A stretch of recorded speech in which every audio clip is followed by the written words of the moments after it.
What's up? Welcome to Entertainment Dudes. I'm Jason Crossman, Director Dude. Today I'm here with my buddy, he's an actor, Will. A lot of times we come down here with directors, writers, actors. We start playing basketball on Saturdays. And before we get started on Saturday, we want to talk about something this week that we read or that we saw or that we learned that was motivational, inspirational to us. So Will's got something to share and I got something to share, and then we'll take you, you can come join us for some b-ball for a little bit. Hopefully we'll do something good. So Will, what are you reading, my man? I'm reading Xenophon right now. Xenophon in one of the Loeb Classic editions has his Memorabilia Economicus, Symposium, and Apology. And he's one of the Socratic writers. So Xenophon was a friend of Socrates, just like Plato. We usually read Plato if we're going to do that. But Xenophon was a real friend of Socrates. He went to war with Socrates. So, anyways, I was reading a bit about Socrates' life, because all of his friends, after Socrates was put to death by the Athenian government, were trying to make him seem like this great guy, which they believed he was, and disprove all of the accusations that the Athenians brought against him. And in this passage that I'm about to read, Xenophon is showing through a recorded dialogue how Socrates was not impious. This was one of the charges brought against him, that he was impious against the gods that were worshipped in Athens.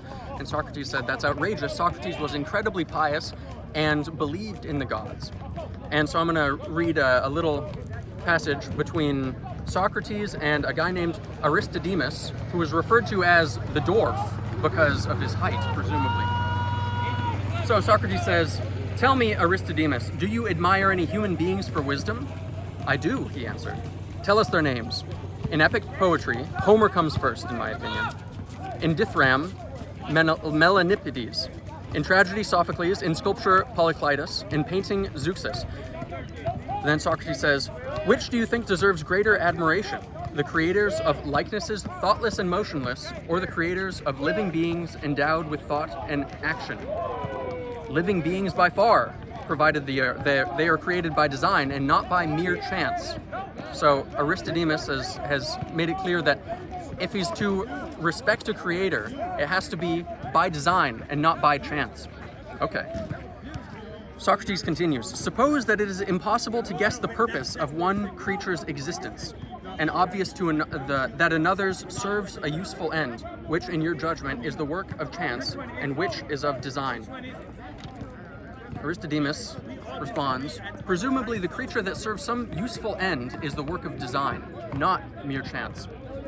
Socrates continues, "Do you not think then that the original creator of mankind had some useful end in view when he endowed us with our several senses, giving eyes to see visible objects and ears to hear sounds? Would odors again be of any use to us?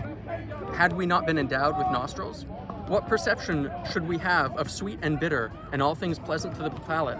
Had we no tongue in our mouth to discriminate between them? Besides these, are there not other contrivances that look like the result of forethought? Thus the eyeballs, being weak, are set behind eyelids, and open like doors when we want to see, and close when we sleep." So Socrates here is describing how creatures like humans, and maybe all animals, seem like creatures of design. So Aristodemus continues, "Oh, of course, okay. I regard all of these features of humans as the handiwork of an ingenious craftsman fond of living creatures. Okay. What of the natural desire to beget children, the mother's desire to nurture her young, the child's mighty will to live, and mighty fear of death?" Aristodemus has to respond, "Undoubtedly, these too look like the contrivances of one who deliberately planned the existence of living creatures." So Socrates asks him directly, "And you, do you have any wisdom yourself?" Aristodemus responds, "Well, ask me a question and judge me from my answer here." Socrates asks him, "Do you think that wisdom is nowhere else to be found, although you know that you have a mere speck of all the earth in your body and a mere drop of all the water, and that of all the other presumably mighty elements, you receive just a scrap towards the fashioning of your body? And do you think that you alone, by some lucky accident, have caught a mind existing nowhere else, and that the orderly ranks of all of these elements in you, huge in size and infinite in number outside of you, are due to a sort of absurdity of a chance, do you suppose?" And he says, "Yes, I see that as the case, that there's no intelligent design behind me, because I don't see these masters, whereas I see the makers of things in this world." He's talking about craftsmen. Socrates says, neither do you see your own soul, which has mastery of the body, so that as far as that goes, you may say that you do nothing by design and everything by chance.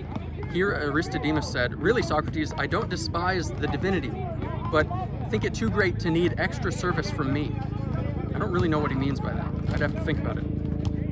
Or maybe they're so great that they don't need his opinion or ideas to make their greatness great, or his understanding in order for them to have merit or value. Well, here he says, rest assured, if I believed that the gods give any thought to humankind, I would not neglect them. But Aristodemus was this very impious guy. He did not believe in the creators.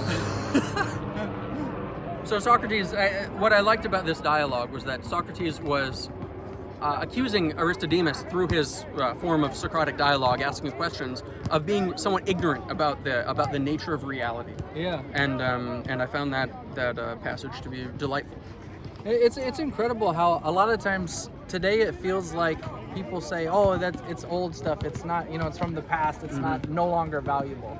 And I think that it's almost like at the time there, the ideas that they had, the thoughts that they had, the amount of time they spent thinking and pontificating was worthy of our attention. Certainly. Worthy of our ideas and reading. And I think it's fascinating. A lot of there's a power in the question. There's a book, I think, there, The Power of the Question, and the 5 whys, like to get to the heart of what really is at the heart of you, of an individual, why you do something. There's that idea that you ask why. Why do I do this? I do it because of this. Well, why do you do that? I do it because I want to be appreciated. Why do you want to be appreciated? Because I'm afraid if I'm not appreciated, I'll be alone. So you can kind of break down those pieces. And even in the idea of what is the method where Socrates is leading him is understanding the way that you are processing your thoughts and the worldview that you hold. And then he's breaking it apart and saying, do you not actually do these things by simply living this way?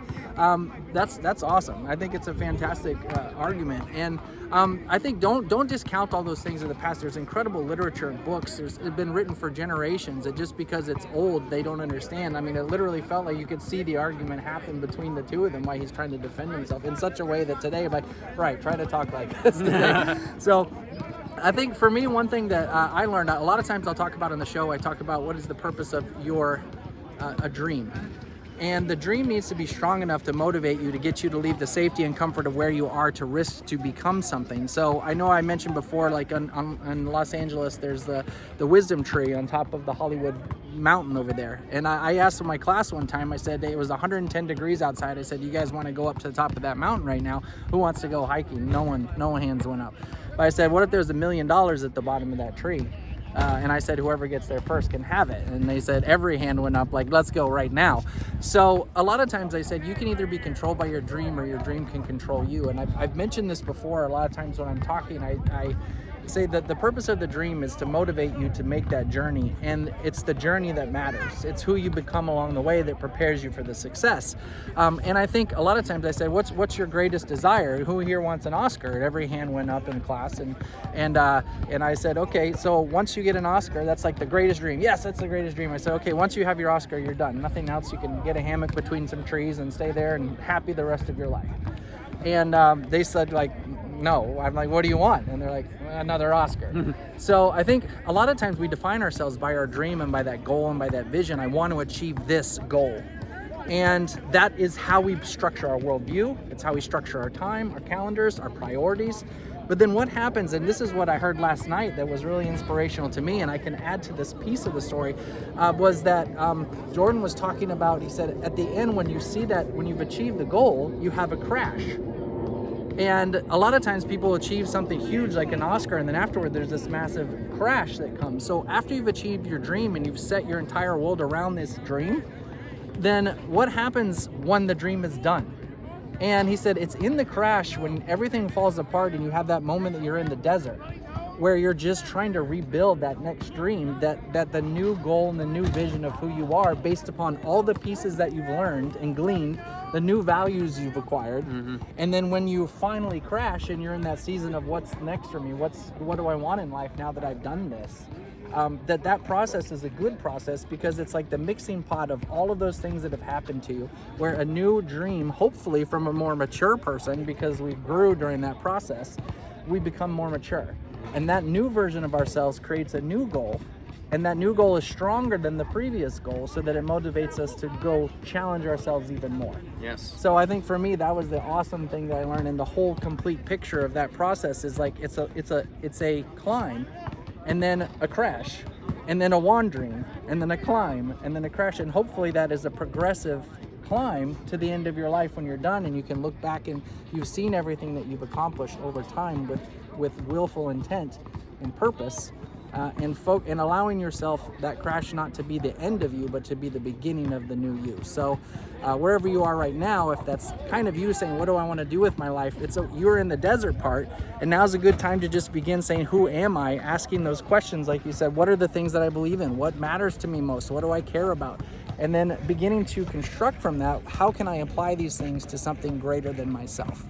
And I think that's one way to do a goal. How can I make this greater than myself? What's something that I really care about that's almost impossible for me that I can use my talents to go towards? So if that's where you are, it's a terrible, it feels really crappy and a terrible time, but at the same time, it can be exciting and motivational, because out of that's where the dreams come from during the desert. So that's what I got out of that. And Will, thanks for sharing your piece here, and maybe next week we'll have somebody else share and you can join us. But I think we're gonna go hit the hoops for now, so peace.